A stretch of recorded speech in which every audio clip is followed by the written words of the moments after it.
Today, we're diving into one of the most incredible construction projects out there, the physical growth of a child between the ages of 6 and 12. And believe me, this isn't just about kids getting taller. It's this amazing transformation that happens from the inside out, and we're going to map out the whole thing together. So, here's our game plan. We'll start with the command center, the brain and body. Then, we'll get into what kind of fuel it needs to run.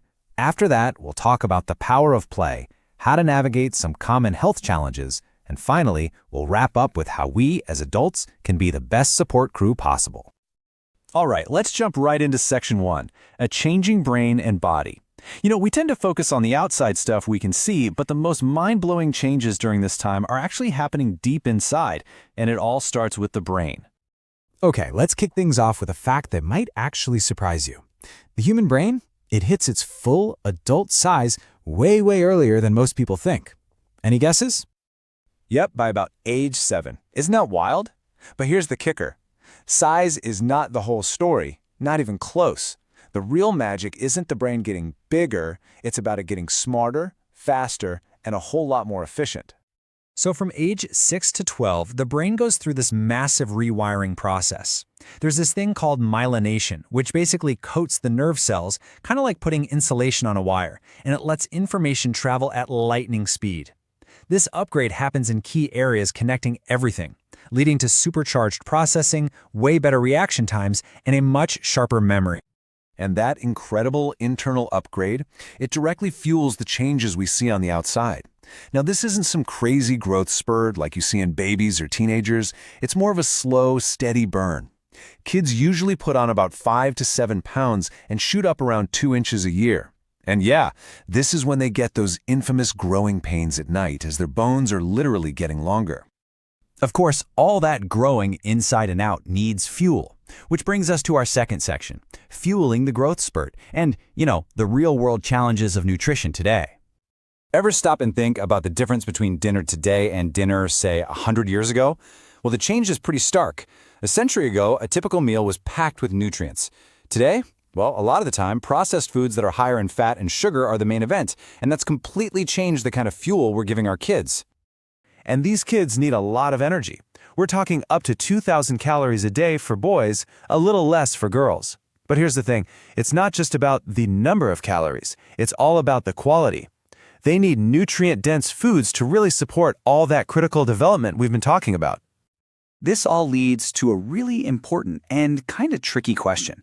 With diets changing so much and our idea of normal shifting, can parents even tell when their child is overweight? The research on this reveals a pretty surprising gap in perception. Researchers actually coined a term for this, obliviobesity, and the numbers are just staggering. Check this out. Studies found that 3/4 of parents with overweight kids thought their child's weight was normal. Half of the parents of obese children thought the same thing. It seems like as the average weight has gone up, our collective idea of what a normal weight looks like has shifted right along with it. So we've got the body's blueprint, and we've talked about its fuel. Now let's get into how kids actually use all that energy. Welcome to section 3, the power of play. For a lot of kids, PE class is a big part of their physical activity. But take a look at this chart. There's a pretty big gap here.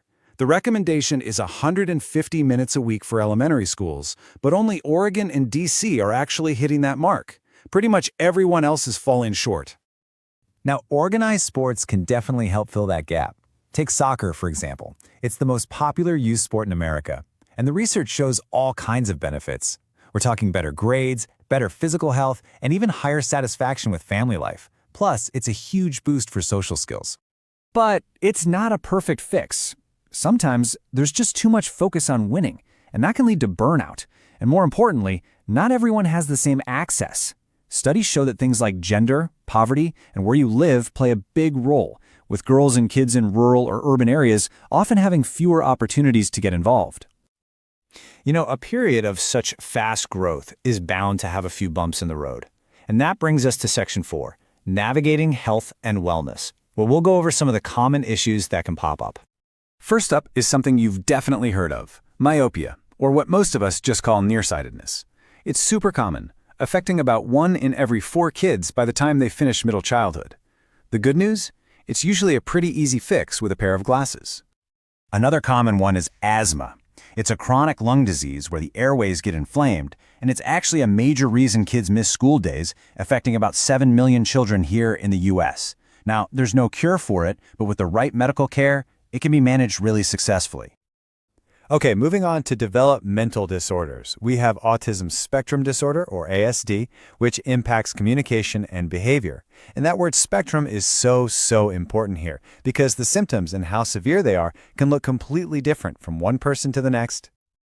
And then there's attention deficit hyperactivity disorder, or ADHD. This is all about a consistent pattern of inattention, hyperactivity, or sometimes both. It can show up in a few different ways. Mostly inattentive, mostly hyperactive, or a combination of the two. So, if you're a parent or a teacher and you have that feeling in your gut, that little voice saying, something might be up, what should you do? Well, the research points to a really simple but super important 3-step process. First, ask questions. Second, write down what you're seeing. And third, talk about it. Share your concerns with the key people in that child's life, their parents, doctor, and teachers. This leads us perfectly into our final and maybe most important section, how adults can help. What is our role in all this? How can we help build a strong foundation for a child's health that's going to last a lifetime? It really comes down to focusing on 4 essential pillars. First, a healthy diet. Second, making sure they get at least 60 minutes of physical activity every single day. Third, getting enough sleep. And fourth, introducing things like mindfulness or relaxation to help them manage stress. These 4 things support their physical and their mental health.